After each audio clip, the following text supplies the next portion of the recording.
about addiction. So as we speak, I've been a medical doctor for 21 years. So if I look at my patient population, but even if I look across society as a whole, these days, it's very hard not to draw the conclusion that almost everyone is addicted to something, whether that be their phones, Instagram, alcohol, online pornography, drugs, whatever it might be. And so I'm interested, Dr. Joe, what's your view on addiction? What's driving so much addiction? And what can people do to try and break free? Sure. I think it's a question worthy of a conversation. I think that we've been programmed, and it's not a good thing or a bad thing. It's just how we've been programmed. So I think behind every substance addiction or some addiction on some gaming or media or whatever, there's an emotion that the person is doing their best to regulate. So let's just say a person has been exposed to a trauma, right? And when we have an event in our life that changes our emotional state, the stronger the emotion we feel from the shock, the betrayal, the trauma, the news, whatever it is, the more altered we are inside of us, the more the brain freezes a frame and takes a snapshot, and that's called the long-term memory. And long-term memories, so we remember them because we can remember the feeling associated with them. So what most people don't know is that trauma or those series of events alters our internal state, and every time we think about or remember the trauma, we produce the same chemistry in the brain and body as if the event was occurring. Now, the body is so objective that it doesn't know the difference between the real-life experience that's creating that emotion or the emotion that person is fabricating by thought alone. And it only takes a thought and a feeling, an image and emotion, a stimulus and response, and you're actually conditioning the body subconsciously into that emotional state. And that sets the baseline of that person's emotional state. So then the person goes, God, I feel empty, I feel anxious, I feel unworthy, I feel resentment, I feel frustrated, and I don't know how to change it. So then they look for things in their outer world to make that feeling go away. So whether it's a drug, whether it's gaming, whether it's pornography, whether it's complaining, doesn't matter what it is. But let's just use a pill as an example, or a drug, a recreational drug. A person takes a recreational drug. The moment they take the recreational drug, they notice a change in their emotional state. And the moment they notice that change in their emotional state, they associate that change with what caused it, and they remember what caused it. So that starts to create a dependency. Now, I think there are degrees of addiction. Some are very physiological, receptors are modified. But when you get right down to it, an addiction is when the body has been conditioned to be the mind. So then the person, every time they start feeling the emptiness, they feel the unworthiness, they feel the frustration, they feel the anxiety, their brain creates the image of what they need to do to make that feeling go away. And the last time, or the last series of times, it was that exogenous substance or that activity that made it go away. Now, here's the problem. Let's use gaming as an example, okay? So when you blow someone up, or you break through a certain level, or you shoot someone, or you get points for whatever you're doing in a game, there's a release of dopamine in the brain, and dopamine is the reward chemical. It's the pleasure chemical. The problem is that the amount of dopamine that's released in a very short interval of time is outside of normal. So now, rush dopamine into the brain, and the receptor sites on the outside of the cell say, this is way too much dopamine than I'm used to processing. So the receptor sites actually close down. They shut down. So now, in order for the person to get that same feeling, they got to play more. They got to do more. The stimulus has got to be greater. So over time, we start recalibrating those pleasure centers, those receptors, to a higher level. Now, what's the significance of that? In the absence of that stimulation, our pleasure centers have been hijacked to such a high level that we can't find pleasure in anything. You can't find pleasure from a sunset. You can't find pleasure from sitting down at the table and having a meal with your family, playing with a dog, going to see your grandparents. Especially for a lot of children, you can look at them and you can see that something happened to them where they're just glazed over. That's because they're kidnapped by the technology. And so in order for them to get that same rush, they have to play more, they have to do more. Now, here's really the big problem. Learning should be a reward in and of itself, right? I mean, learning should be a reward. But now, for most people, they need a stimulus. They need something to drive their attention to whatever they're learning. And now attention is dependent on something outside of us. And when you capture people's attention, you capture their energy. So, and you can program them as a result of it. So the solution then is to teach people how to self-regulate. So we see people that come to our work that have had problems with addictions, all kinds of addictions. But really, it's some emotional addiction and that really they're trying to change, right? And so they just been programmed to think that it has to happen outside of us. So what we discovered in our research is that you could actually turn that hypnosis, that conditioning around, and not wait for the experience to produce the emotion, but teach people how to self-regulate their emotional states and be able to trade resentment, frustration, anxiety for an elevated emotion. And if you keep practicing it, you get really good at what you practice. So good at it that you actually become it. So then when people start to self-regulate, we actually measure what happens to their physiology when they do it properly. And it becomes a habit. And so then when the person notices then that their body's out of balance, they have one of two choices. They can rely on some exogenous substance or something outside of them, or they can take a moment and recalibrate their emotional state. And the only challenge, I think, with addictions is that the moment you say, I'm not going to drink coffee, I'm not going to smoke cigarettes, I'm not going to drink alcohol, I'm not going to have sugar. The moment you make that conscious declaration with your conscious mind, the body has been conditioned and dependent on that substance. So 2 hours goes by and the body has modified its receptor sites and it starts talking to the brain. It starts saying, Rangan, why don't you start tomorrow? Tomorrow's a better day. Any other day but this day, this is not a good day for you. It's my parents' fault, it's my boss, it's the news. And that thought is being driven by the body-mind. Now, if we act on that thought, we make it the same choice, we do the same thing, we create the same experience, we feel the same emotion, and then all of a sudden that emptiness or that emotional state goes away, and the person returns back to the known. So there is a biological, there is a neurological, there's a chemical, there's a hormonal genetic death of the old self because you're breaking that stimulus and response. That inhibition then causes the body to feel chaos. It's looking for the known, the familiar. So instead of white-knuckling it to the other side, we teach people how to regulate their internal emotional states. And over time, you start seeing the moment you're feeling an elevated emotion like gratitude or appreciation or kindness or care or in love with life, you don't need anything outside of you to make you feel better. You're actually doing it by yourself. And people can sustain these states like any habit for an extended period of time. Yeah, there's a phrase I've heard you say before, Dr. Joe, that people often mistake love for pleasure. And when people start to feel whole again, they have less of a need for pleasure. Yeah. And I think that really speaks to what you've just said. You know, when you feel these, as you call them, elevated emotions, you have less of a need for these quick dopamine fixes, right? Yes, exactly. I mean, think about it. I mean, how could you want, if you're whole, if you're whole, there's no need to want, there's no lack, there's no separation. What does that mean, whole? Well, here's how we describe it. We do a lot of studies on brain coherence and heart coherence. And let's talk about what it's not, okay? I mean, so when there's an emergency or when we're aroused by some threat or some condition in our life, or we can't predict an outcome, we can't control an outcome, we have the perception that something in our world could possibly get worse. We switch on that primitive nervous system, right? That fight or flight nervous system, and now the game is fight, run, or hide.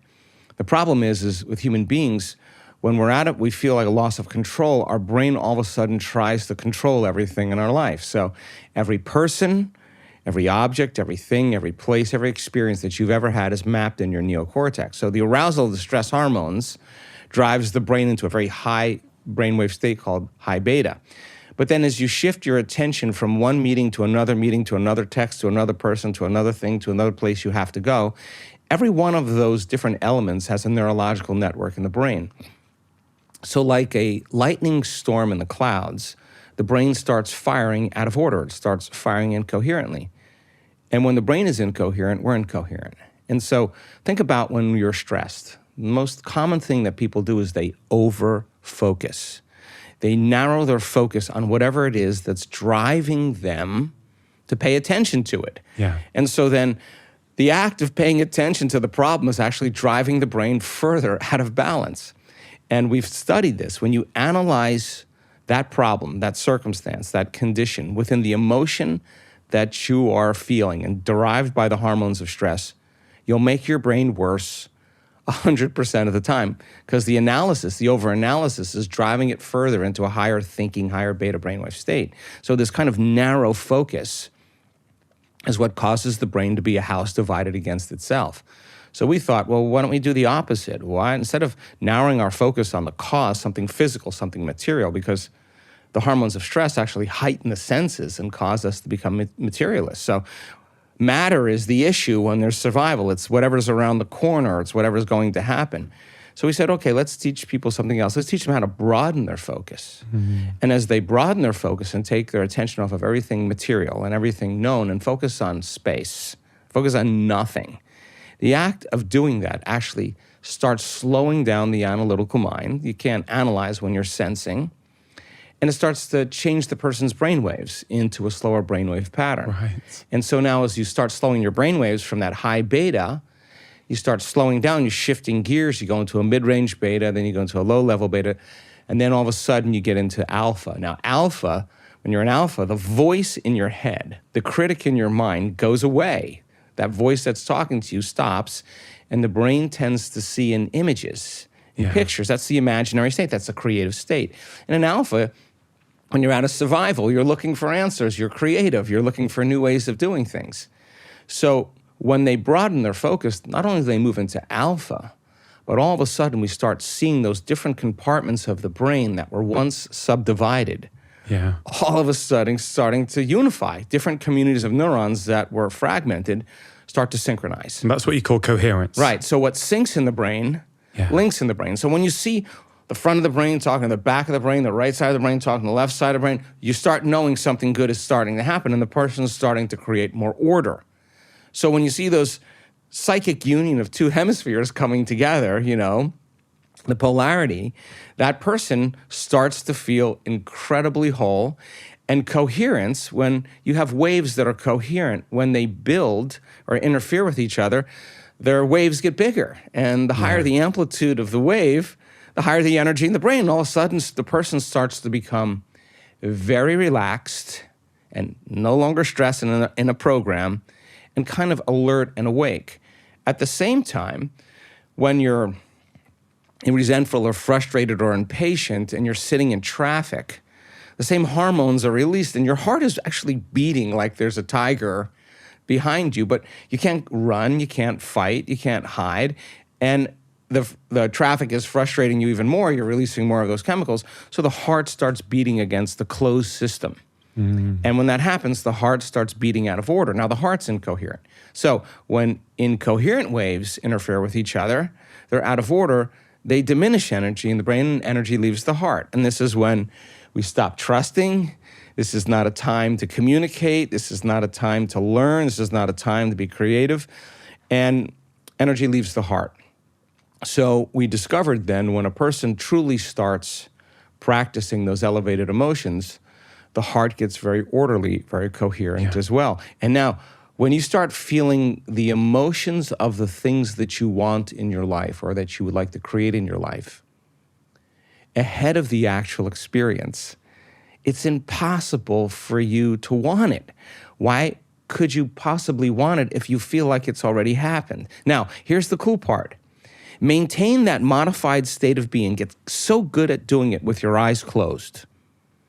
Start practicing with your eyes open. And if you can maintain that modified state of mind and body your entire day, coherent heart, soon as energy reaches the heart, we've done thousands of studies on this, it's going straight to the brain. The heart starts to inform the brain that it's safe to create.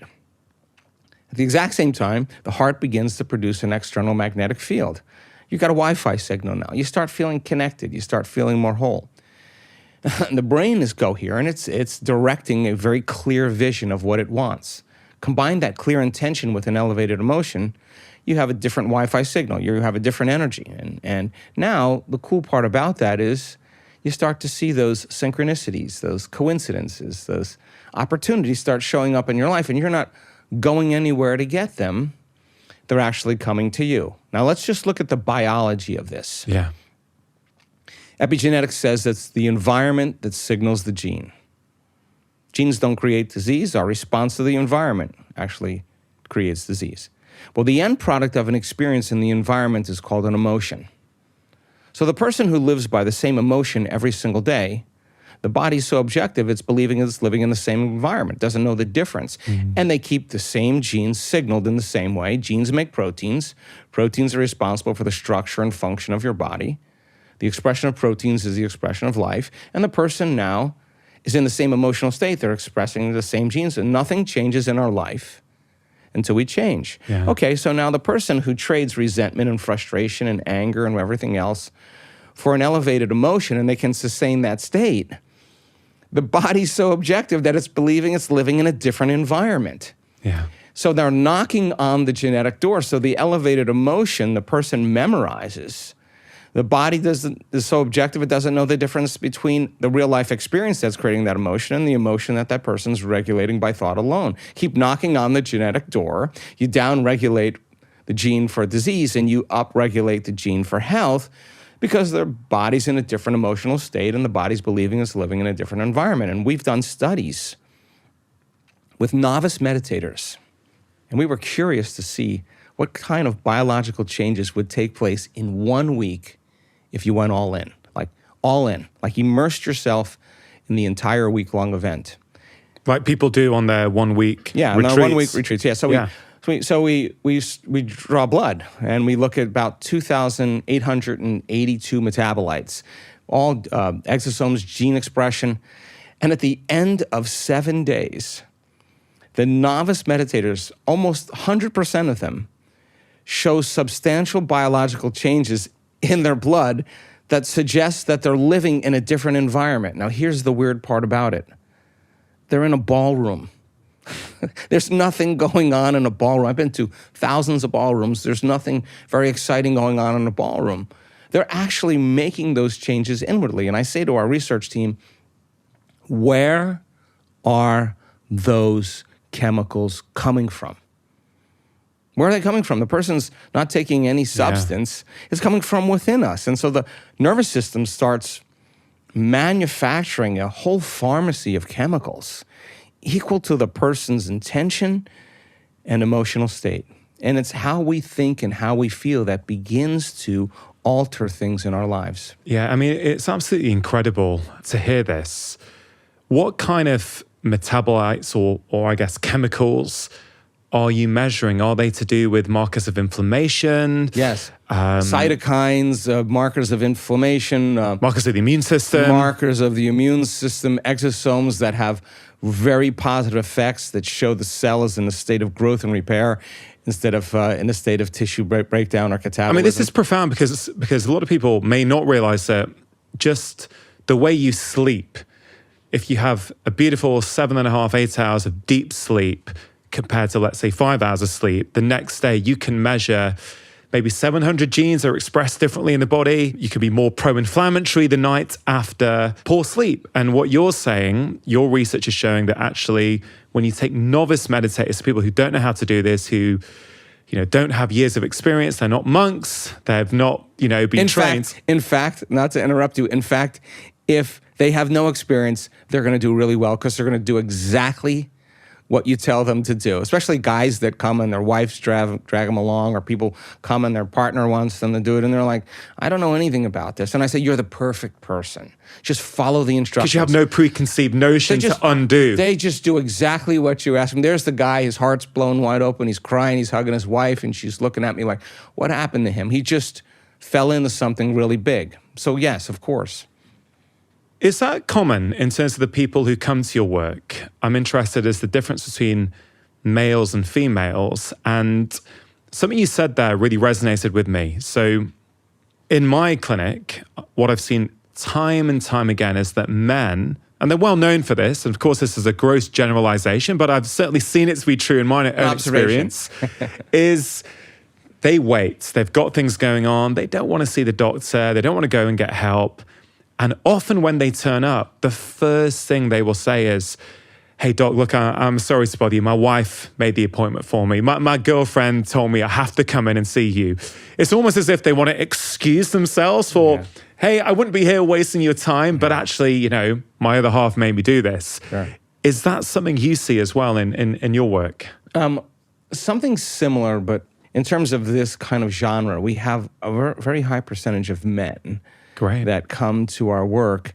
And I think the number one reason why, Angan, is because we use science as the model. We rationalize. We combine quantum physics with neuroscience, with neuroendocrinology, with psychoneuroimmunology, the mind-body connection, epigenetics, electromagnetism. We build a model. So guys they like to understand all of that stuff so they can reason with it so they can leap.